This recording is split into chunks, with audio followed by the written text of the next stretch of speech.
పచ్చని కొండలు, రంగురంగుల పూలతో నిండిన అందమైన ప్రకృతి. చల్లని గాలి మధ్య నలుగురు చిన్నపిల్లలు ఆనందంగా ఆడుకుంటున్నారు. గణపయ్య, మీరు వచ్చారా? అవును పిల్లలు, మీతో ఒక మంచి విషయం చెప్పడానికి వచ్చాను. పిల్లలు గణపయ్య చుట్టూ కూర్చున్నారు. వారి మనసులో ఒక చిన్న సందేహముంది. గణపయ్య, మేము ప్రతిరోజు పిల్లలు ఎంతో ఆసక్తిగా గణపయ్యను అడిగారు. ప్రతిరోజు చదివే శుక్లాంబరధరం శ్లోకం వెనుకున్న అర్థం తెలుసుకోవాలని మేం ప్రతిరోజు ఈ శ్లోకం చదువు, కానీ ఈ శ్లోకం ఎందుకు చదవాలో మాకు తెలియదు. అందుకే ఇప్పుడు నేను మీకు దాని అసలు అర్థం చెబుతాను పిల్లలు. అంటే తెలుపు రంగు పిల్లలు,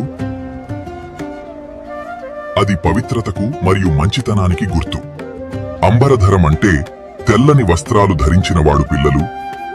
తెలుపు మనసు ఎప్పుడూ ప్రశాంతంగా ఉంటుంది. విష్ణుమంటే అన్ని చోట్ల ఉన్న దైవశక్తి పిల్లలు.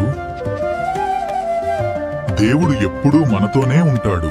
శశివర్ణమంటే చంద్రునిలా ప్రశాంతంగా ఉండేవాడు పిల్లలు. మన మనసు కూడా అలా ప్రశాంతంగా ఉండే వదనమంటే ఎప్పుడూ చిరునవ్వుతో ఉండే దేవుడు పిల్లలు. మనం కూడా ఎప్పుడూ ఆనందంగా ఉండాలి.